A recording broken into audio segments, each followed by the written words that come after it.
Yo, what's going on, guys? I'm gonna be showing you how I kind of do my counter trend scalps. And this is something ICT doesn't really teach, because ICT, he says, oh, you have to enter a fair value gap and it has to hit sell side liquidity. Okay.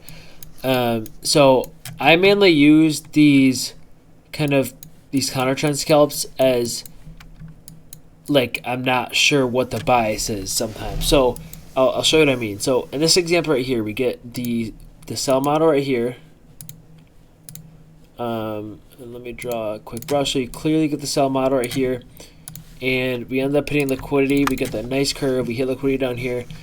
We have a giant flip. We've this giant green candle, boom, up here creates a lower high, and then a higher high right here. So here's a market structure shift. We look to long, blah blah blah. There's no fair value gap entry.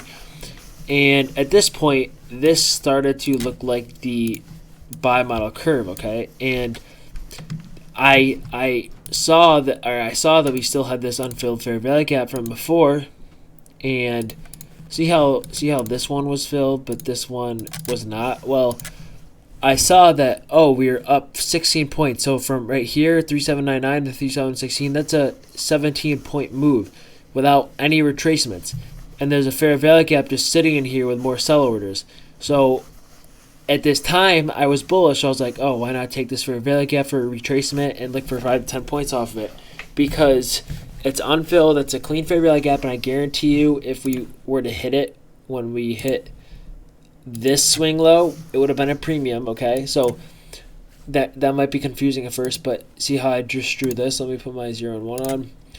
At the time, let's pretend all this wasn't here. At the time, if you drew this swing high to this swing low, this would have been your short in this sell model, but we never got to the entry. So it's still probably stacked with sells. So I kind of just keep it on my chart, see what happens. And at this point in time, this looked bullish, okay? So when we got up here, this looked bullish. So I was like, I'm going to take this fair value gap, play it for a retracement. And yeah, maybe my bias is wrong and it's not bullish, but I'll still make money because it's still an unfilled fair value gap. So what I'll do is I'll take this fair value gap, and I usually look for a minimum of 5 points, sometimes 3 if it's like Asia session and it's not as volatile.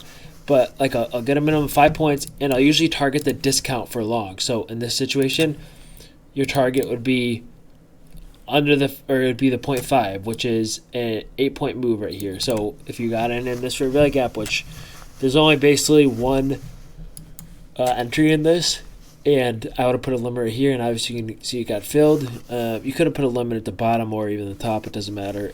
But again, I like anything in the middle towards the bottom, just depends. So in this situation, here's your market structure shift. Where would you long if you were long right now? You would long down here, so that's just where your target is. And that gives you a nice 8-point move. But even at 5 points, I start to scale, like just in case we bounce out of this, even though this isn't really a discount. And you can see if I'm leaving runners and my bias is wrong, you can still see like my next target would obviously be this. So at this point, when I've scaled out, I'm like, oh, I'm leaving a stop at break even because I expect this to go up. But if we do get down here, this is my next target. So again, you want to look for these fair value gaps that were unfilled in leftover sell models, even though when we get back to them, we might now be in a buy model. So let me try to show like another example of this. So let's see here. I'm trying to find a good example for you guys. Okay, so right here, perfect example. So this was yesterday during the Asia session, so it's not going to be as volatile. So knowing that, I know I'm not going to try to go for 5 points. I'll go for like 2 or 3, even though that's really tiny.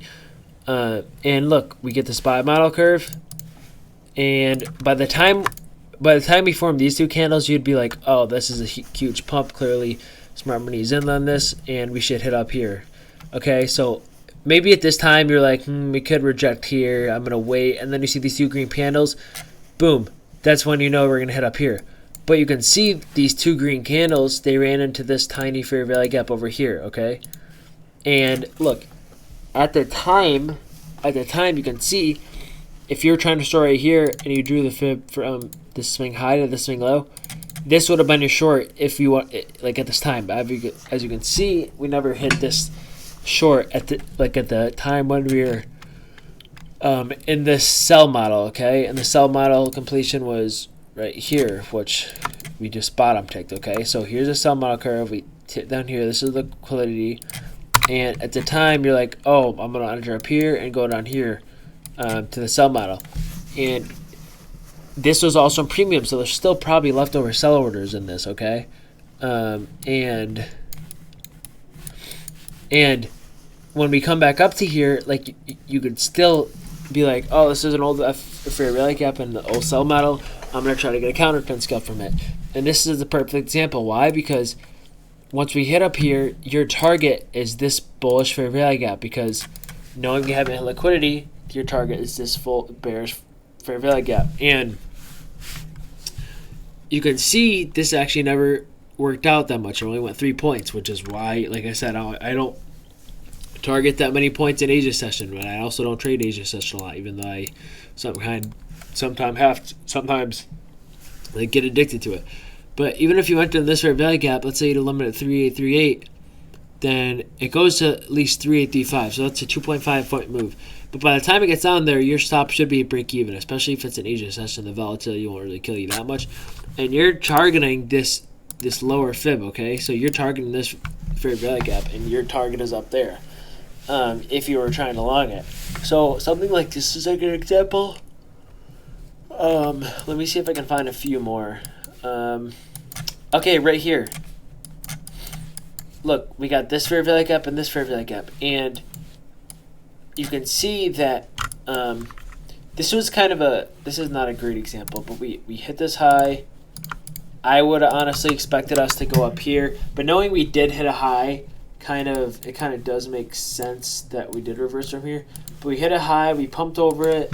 If you check the volume, let's check the volume real quick. I can even see it.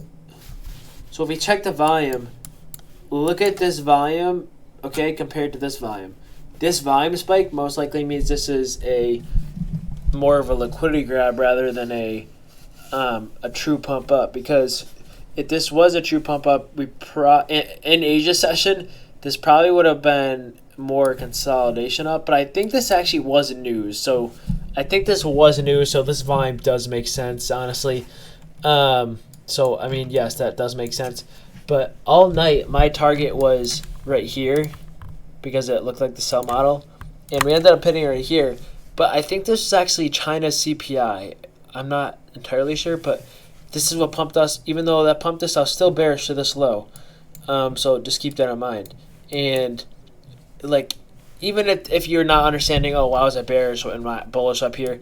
There's different setups that you guys are gonna read differently, obviously. So this is just how I read this setup, which might be wrong in other setups, but obviously I'm not perfect.